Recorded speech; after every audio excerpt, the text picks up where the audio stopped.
Au mtu kama ule kichwa mviringo, hela mimi nimemfundisha kazi, anapata hela, anaenda kupangishia vimada. Vimada wanagombana, wananyoana nywele. Mimi nimewafundisha kazi ili wasaidie familia.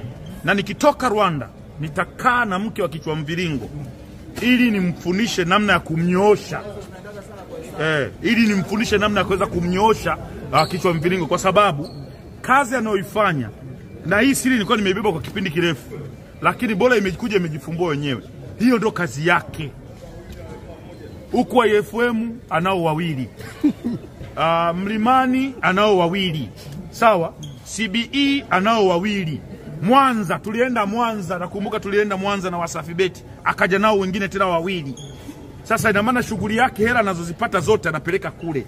So tutakemea vibaya mno.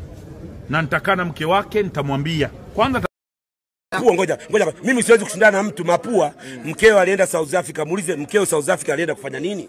Mimi ndio nilimwombea msamaha. Yaani wewe una mke anakwenda kujiuza South Africa, alafu anafeli maisha, unamchukua unamrudisha ndani. Una akili?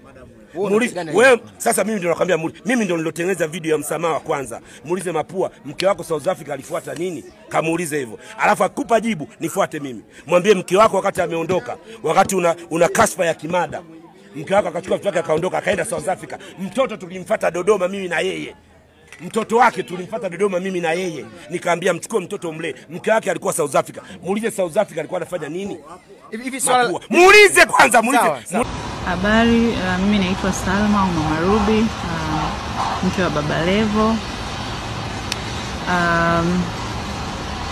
Tumeishi ndani ya miaka 7. Hapa katikati ilitokea kitu kama niseme sijui ni shetani, kwa sababu rafiki ambao kiuhalisia hawakuwa na nia nzuri na familia yetu walinishauri na kunijaza kichwa na kuona kwamba kukaa ndani ya familia yangu ni ujinga. Ni bora nitoke niweze kuanzisha kuishi mwenyewe. Lakini nimetoka na nimeanza kuhangaika mwenyewe, na nimegundua kuwa thamani ambayo nilikuwa naipata nikiwa kwenye familia yangu sio ambayo naipata nilipokuwa, sio ninavyoipata ambavyo nilivyo sasa hivi. Upendo ambao nilikuwa naupata kwa mume wangu sio ambao naupata ambapo nipo sasa hivi nje. So kwa kutumia peji hii ambayo niliweza kumchafua mume wangu, ambao niliweza kumuongelea maneno machafu mume wangu, natumia peji hii kuomba radhi marafiki, ndugu, makampuni ambayo wanafanya kazi na mume wangu, na kuamini sina mashaka. Kiss me.